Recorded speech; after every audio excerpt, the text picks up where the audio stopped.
Welcome my dear students in Hindi subjects online class. पिछली class में हम बात कर रहे थे हमारे चैप्टर नंबर जो 6 है, स्वस्थ तन और सुखी जीवन। उसमें हमने अपनी स्वस्थ जो आदतें होनी चाहिए अपने लाइफ स्टाइल में, अपने शरीर को स्वस्थ रखने के लिए, वो हमने जानी। तो आज हम उसी चैप्टर में से जो शेष हमारा रिमेनिंग पार्ट है उसके बारे में बात करने जा रहे हैं। पिछली क्लास में हमने बात कर ली थी पेज नंबर 26 पर पहनने चाहिए तक। सभी बच्चे देख लें एक बार, जो अपने को चित्र दिख रहा है उसके नीचे है पहनने चाहिए। यहाँ तक अपनी बात हो चुकी है।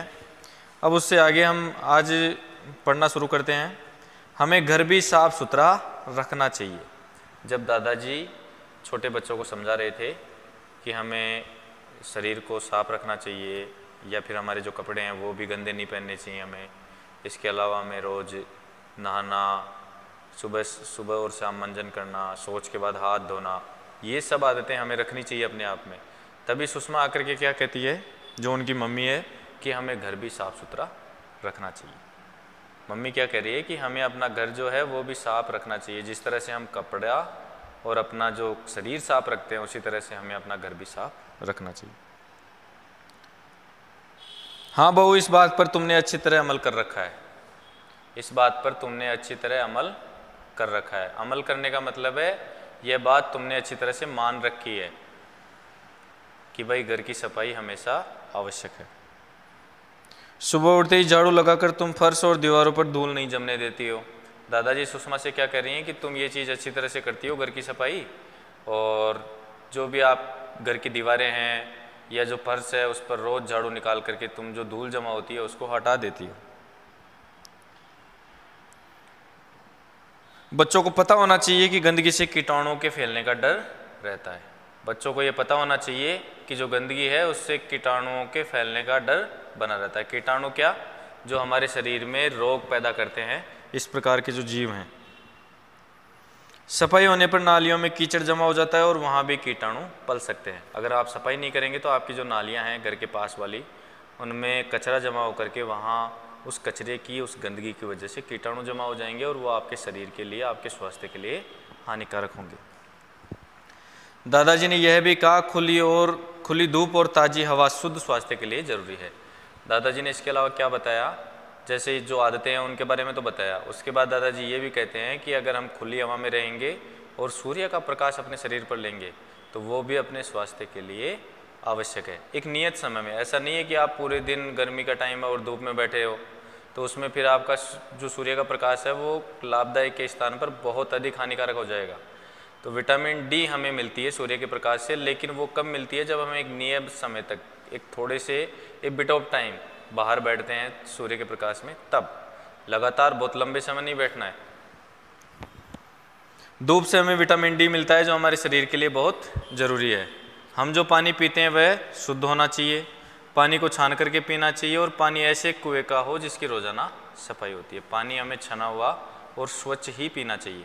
पानी से डायरिया हो जाता है, हमें दस्त लग जाते हैं। अगर आप गंदा पानी पीते हैं तो दस्त लगने की, पीलिया या फिर बुखार, इन्फेक्शन, इस तरह से कई बीमारियां हो जाती। तोशी क्या बोली?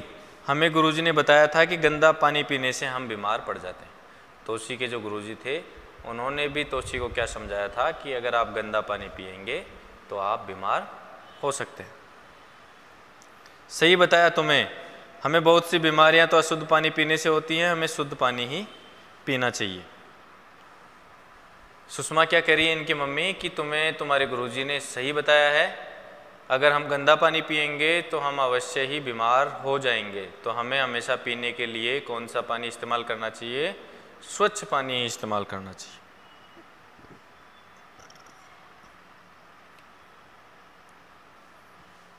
बात हो गई हो तो खाना लगा दूं? सुषमा की आवाज़ आई। सुषमा क्या कह रही है बच्चों से कि बच्चों आपकी बातें कंप्लीट हो गई हो तो आपके लिए खाना लगा दें। अरे याद आया बच्चों, हमारा भोजन भी शुद्ध, ताज़ा और पौष्टिक होना चाहिए।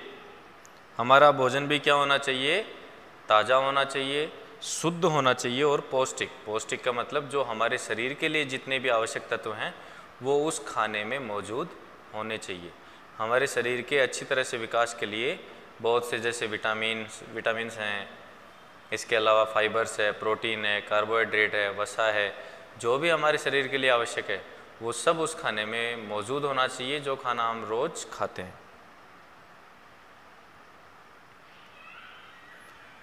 खुली हुई चीज़ें जिन पर मक्खियाँ भिनभिनाती हो हमें कभी भी नहीं खानी चाहिए। ऐसी खुली हुई चीज़ें जिन पर मक्खियाँ भिनभिनाती रहती हैं वो हमें कभी भी नहीं खाना चाहिए। क्यों नहीं खाना चाहिए? क्योंकि जो मक्खियाँ हैं उनकी पैरों पर गंदगी लगी रहती है और जब वो अपने खाने के सामान पर बैठती हैं तो वो गंदगी अपने खाने के सामान पर छूट जाती है और वो फिर हमारे रोग का कारण बनती है। फलों और सब्जियों का उपयोग धो करके करने में समझदारी है। फल व सब्जियां भी हमें क्या है, धो करके ही काम में लेनी चाहिए। खुली चीज़ें और पहले से काट कर रखे गए फलों को खाने से बीमार पड़ने का भय रहता है। विद्यालय में मिलने वाली डीवर्मिंग की गोलियों से भी पेट की बीमारियां दूर होती हैं। जो सरकारी विद्यालय होते हैं वहाँ पर एक नियत समय पर प्रतिवर्ष डीवर्मिंग की गोलियां दी जाती है। डीवर्मिंग का मतलब होता है पेट में जो हमारे कीड़े हो जाते हैं गंदा खाना खाने से या फिर पौष्टिक खाना नहीं खाने से या फिर और किसी कारण से, तो डीवर्मिंग की गोलियां लेने के बाद वो सारे कीड़े नष्ट हो जाते हैं और हमारा पेट का जो भी है पाचन से संबंधित समस्याएं वो सारी समाप्त हो जाती है। तो वो हमें समय पर नियत जब भी दी जाए तो वो लेनी चाहिए। आयरन की गोलियों से स्वास्थ्य तरोताज़ा रहता है, दादाजी कहते गए। दादाजी बच्चों को क्या समझा रहे हैं कि आयरन की गोलियाँ, डीवर्मिंग की गोलियाँ जो भी आपको विद्यालय में निःशुल्क मिलती हैं वो हमें समय समय पर लेती रहनी चाहिए, क्योंकि डीवर्मिंग से आपके पेट के कीड़े खत्म हो रहे हैं, आयरन से आपका शरीर तरोताज़ा बना रहता है। खाना लगा तब तक उन्होंने ये भी बताया कि अच्छी तबीयत के लिए हमें कसरत भी करनी चाहिए। जैसे आजकल जो छोटे बच्चे हैं वो ज़्यादातर वीडियो गेम्स में ही लगे रहते हैं, जबकि ऐसा नहीं होना चाहिए। हमें वीडियो गेम्स के साथ साथ हमें और क्या क्या करना चाहिए। वीडियो गेम्स के अलावा हमें वीडियो गेम्स कम से कम खेलने चाहिए और जो बाहर के गेम हैं, दो तरह के गेम्स होते हैं, एक इंडोर गेम्स होते हैं, एक आउटडोर गेम्स होते हैं। इंडोर गेम्स में किसी आप एक बंद छत के नीचे या किसी एक बंद क्षेत्र में खेलते हैं, उसको इंडोर मानते हैं जिसके ऊपर एक छत होती है। और आउटडोर गेम का मतलब ऐसे होते हैं जो खुले आसमान के नीचे आप खेलते हो, जैसे क्रिकेट आप खेल रहे हो, फुटबॉल आप खेल रहे हो, हॉकी खेल रहे हो। तो इस तरह के जो व्यायाम वाले गेम हैं वो हमें खेलने चाहिए। इंडोर गेम्स में भी व्यायाम होता है, लेकिन इंडोर के अंदर जैसे वीडियो गेम आप खेल रहे हो तो इस तरह का मत खेलिए। जो भी शारीरिक कसरत वाले जो व्यायाम होते हैं हमेशा हमें वही व्यायाम करने चाहिए या उसी तरह के खेल खेलने चाहिए। रोजाना खेल में रुचि लें, मगर खेल वे हों जिनमें शारीरिक व्यायाम हो जाए। ऐसा नहीं है कि आपको बोला जाए कि आपको रोजाना खेल खेलना चाहिए और आप वीडियो गेम लेकर के बैठ गए, तो आप वहाँ भी दलील दे रहे हैं कि हमारे सर ने हमें समझाया था कि आप रोज़ खेल खेलो। तो वो कोई खेल नहीं है। वीडियो गेम आपके शरीर के लिए शारीरिक रूप से किसी प्रकार से लाभदायक नहीं है।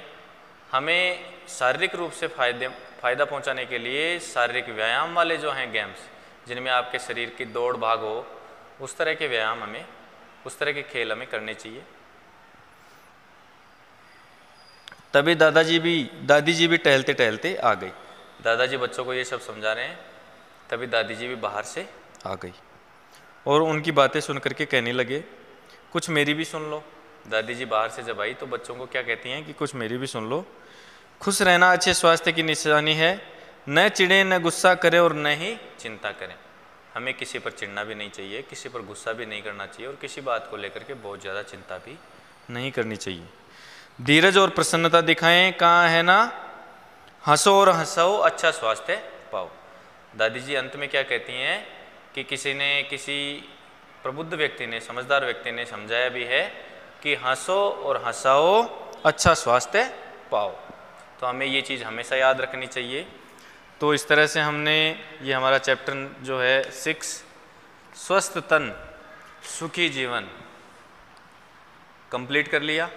इसमें हमने इसका एक बार सार हम जान लेते हैं कि संपूर्ण पाठ में हमने क्या क्या चीज़ों के बारे में जाना और हमारे शिक्षा के लिए, हमें सीखने के लिए इस पाठ से क्या मिला।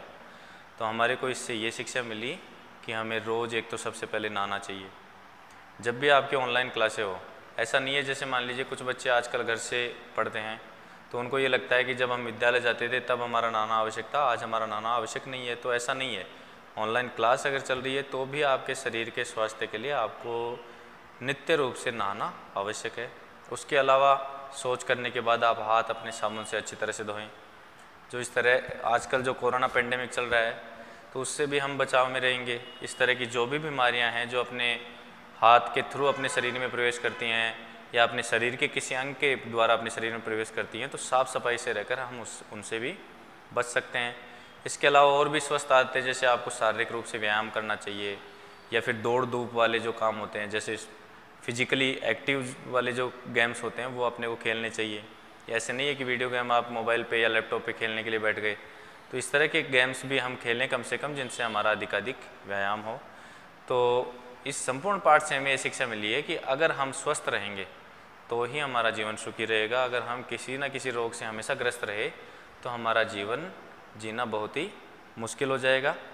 तो इसी शिक्षा के साथ आज हम हमारा पाठ ये जो है समाप्त करते हैं और प्रण लेते हैं। मैं आपसे ये भी आशा करूँगा कि सारे बच्चे ये प्रण लें कि आज से हम हर सप्ताह कम से कम 2 बार अपने नाखून काटेंगे, रोज़ हम ब्रश भी करेंगे, रोज़ हम नहाएंगे और हमेशा बाहर से जब खेल करके आते हैं तो हमेशा अपने जो भी हाथ पैर या जहाँ भी गंदगी लगी है बाहर की वजह से, मुंह वगैरह, तो वो सब धो करके ही हम अंदर प्रवेश करेंगे, साबुन से अच्छी तरह धोकर, ताकि हम इसके अलावा पानी भी हमें साफ पीना चाहिए, ये भी एक याद रखने वाली बात है।